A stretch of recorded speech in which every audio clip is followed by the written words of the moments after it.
एक सेकंड। देखिए 1962 में रिजांगला में जो युद्ध हुआ था, कहीं ना कहीं उसमें करीबन 118 यादव जो शहीद हुए थे। आज आप देख सकते हो उनकी अस्थियां यहाँ इटावा में आकर, ये जो मेरे पास सर हैं कैप्टन रामचंद्र यादव जी सौंप रहे हैं, जो हरियाणा से चल के आए। बड़ी बात है, करीबन 62 साल, कितना समय हो गया सर? 63 साल बाद आज अस्थियां इटावा में आई हैं।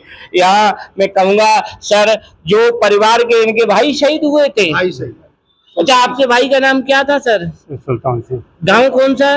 बिहारी भटपुरा। बिहारी भटपुरा, ये जसवंत नगर बिहारी भटपुरा जो सेपई के पास गांव है। 1962 में इनसे जो बड़े भाई थे, कहीं न कहीं दुश्मनों से लड़ते हुए वीर गति को प्राप्त हुए थे। और सबसे बड़ी सेवा, क्या नाम था सर? ये शहीद सेवा दल फाउंडेशन की तरफ से ये यात्रा अच्छा, ये यात्रा जो पूरी बताएं सर। हाँ, ये रोहिल्ला जी बताएंगे। रोहिल्ला जी से जानकारी दें सर। शहीद सेवा दल संगठन द्वारा आयोजित ये यात्रा है। इसका नेतृत्व 1962 के योद्धा होने के कारण हमने रामचंद्र साहब को दे रखा है और 47 दिन तक यही हमें लीड कर रहे हैं। अच्छा सर, इटावा में कितने शहीद हुए थे? इटावा में 2 शहीद हुए। एक का हमारे पास पूरा विवरण है और 63 साल होने के बाद एक हमारे से अभी अछूता है, मिला नहीं है, उसका प्रयास जारी है। एक शहीद हो रहे। अच्छा, जो उनका ये मतलब अस्थि कलश उन्हीं सदाम। हाँ, भाव है सबसे बड़ा। 63 साल पहले उन सभी का एक साथ अंतिम संस्कार कप्तान रामचंद्र साहब द्वारा किया गया। आपने ये लद्दाख है, लद्दाख के अंदर ये जो शहीदों का एक साथ 1.5 एकड़ के अंदर दाह संस्कार किया, क्योंकि उससे पहले डेड बॉडी आती नहीं थी कारगिल से पहले।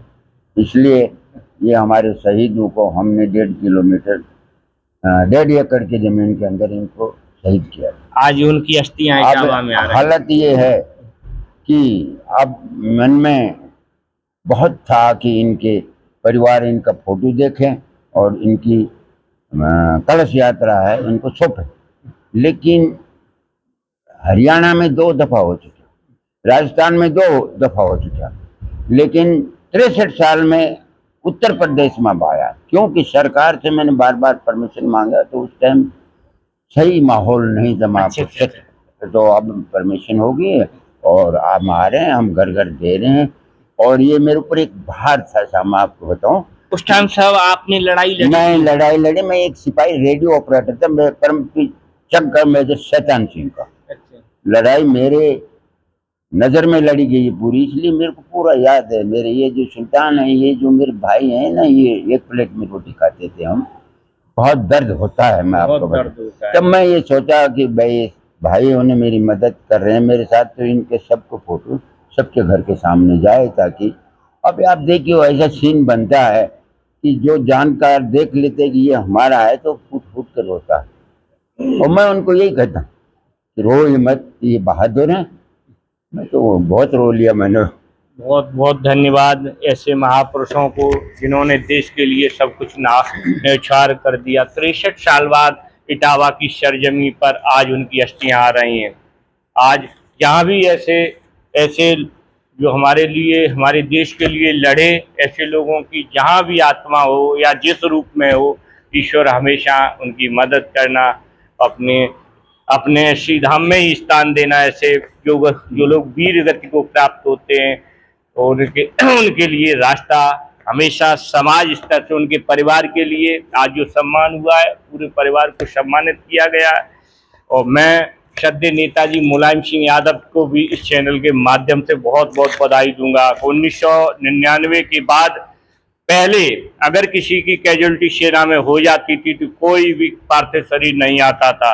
वो श्रद्धेय नेताजी हुए जो वो कानून बना गए कि आज हमारी सेना में अगर कोई हमारा भाई शहीद होता तो ससम्मान पार्थिव शरीर उसके घर पे आता है, वहीं लोग, हम सभी लोग श्रद्धांजलि देते हैं।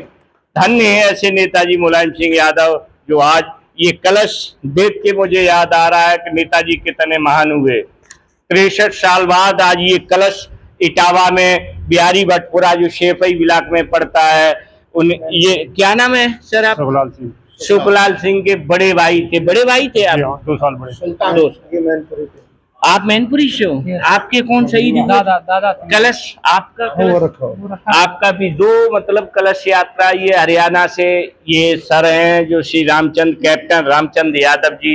इतनी अवस्था पे देखो इन्होंने वहां नेतृत्व किया था जो लड़ाई हुई थी रेहंगला में, सॉरी क्या नाम है, रेजांगला में जो लड़ाई हुई थी, अहिरधाम अहिरधाम अटकना नहीं है, अहिरधाम अहिरधाम। लेकिन मैं तो कहूंगा देखो देश में यादवों ने हमेशा लड़ाइयां लड़ी है, लेकिन अभी एक सवाल और आता है, यादव शास्त्रियों का अपमान होना ये गलत है। ये देखो तुम्हारे इटावा की ये स्थिति है, यादव आज 63 साल बाद अस्थियां आ रही हैं। मैं हालांकि शांति व्यवस्था की भी अपील करता हूँ। सर 2 मिनट कुछ बोल दें, जो ये घटना घटित हुई। एक्चुअल में क्या है कि हम लोग बहुत अपने आप को गौरवमयी महसूस कर रहे हैं कि हमने इस वंश में अवतार लिया जिसमें भगवान श्री कृष्ण पैदा हुए, उनके हम लोग वंशज हैं और उन्हीं के नाम से ये रेजांगला का लड़ाई लड़ी गई। क्योंकि उस समय चाइना हमारे ऊपर बहुत ज़्यादा हावी था और हमारे को जो साहब बता रहे हैं इनके माध्यम से, हम तो उस समय पैदा भी नहीं हुए थे, लेकिन जो साहब के द्वारा हमें पता चला है कि उस समय इनको आदेश मिला था कि हमारे पास में इतना सैन्य बल नहीं है, आप लोग चौकी छोड़ दो। तो मेजर शैतान सिंह भाटी ने इन लोगों से कहा कि आपका क्या मत है, तो इन्होंने सबने कहा कि मैं दादा किशन का वंशज हूं और उनकी मर्यादा भंग नहीं होने देंगे, हम मर जाएंगे कट जाएंगे लेकिन हम पीछे नहीं हटेंगे। और उन्होंने 120 यादव वीरों ने, जिसमें 114 वीर शहीद हुए और उसमें 6 लोग जो बचे हैं, जिनमें से हमारे रामचंद्र साहब आपके सामने हैं। और मैं इनका हमेशा रेडी रहूंगा कि इतना बड़ा, और शायद शहीद सेवा फाउंडेशन रोहिल्ला साहब का भी मैं आभारी हूं कि आपने इतनी बड़ी पहल की कि देखिए आप 63 वर्षों के बाद में, पहले संयुक्त जो वहां पर ये शहीदों का वो हो जाता था, क्योंकि वो आप बता ही चुके हैं कि वो व्यवस्था नहीं थी उस समय, किसी का पैंट आता था, किसी का शर्ट आता था। लेकिन श्रद्धेय नेताजी जब बने रक्षा मंत्री तो उन्होंने ये व्यवस्था करी, तो आज हम गर्व से ये कह सकते हैं कि हम आएंगे, चाहे जिंदा आए या मुर्दा आए या फिर तिरंगा में लिपट करके आए, लेकिन हम आएंगे। उनकी वजह से ये आज कार्यक्रम हो रहा है। लेकिन सबसे ज्यादा इन लोगों का और साथ रोहिल्ला जी का, इनका बहुत बड़ा, ये सेना में न होते हुए भी इन्होंने इतना बड़ा स्टेप उठाया कि आज 63 साल के बाद में हमारे भाई सुल्तान सिंह यादव की अस्थियां हमारे रामचंद्र साहब इनके भाई को अर्पित कर रहे हैं। बहुत बहुत धन्यवाद मैं कहूंगा चाचा, अस्थियां दें। देवगौड़ा जी की सरकार में जब नेताजी रक्षा मंत्री थे, एक पूर्व सैनिक के मुंह से ही हमने सुना है कि उधर ग्लेशियर में नेताजी गए थे और पूछा नेताजी ने, हाँ भाई सब ठीक है सारा माहौल? बोला साहब ठीक है। एक सैनिक की आंखों में थोड़ा सा पानी था। बोले भाई क्यों जवान, क्या तकलीफ है? बोले साहब तकलीफ एक ही है, हम यहाँ देश के लिए लड़ रहे हैं और हमें यही अंतिम संस्कार, हमारी जो देह है, पार्थिव देह है, वो कहाँ रुड़ती फिरे, कहाँ जाए, क्या है, और ये होता आया है। अगर दे सको तो एक चीज दे दो कि हमारे परिवारजन हमारा अंतिम दर्शन कर सकें। और नेताजी ने उसी समय लिख दिया, जैसे हरियाणा में लिखा था ना देवीलाल ने कि 100 रुपए के नीचे लिख दो देवीलाल ये पेंशन हो गई, तो नेताजी ने लिख दिया कि आज से 100 घर जाएगा सैनिक के, ये लिखा हुआ है आज।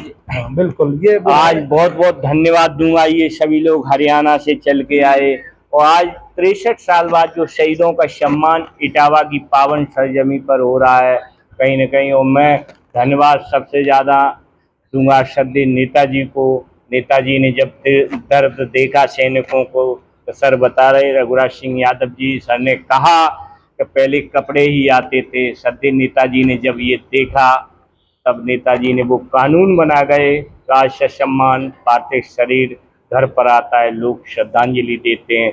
ऐसे आज 63 साल बाद जो इटावा में अस्थियां आई हैं और जो सर कैप्टन रामचंद्र यादव जी हैं, ऐसे सभी लोगों को जो हमारे पास खड़े हैं, सब लोगों को रैंक बना गए।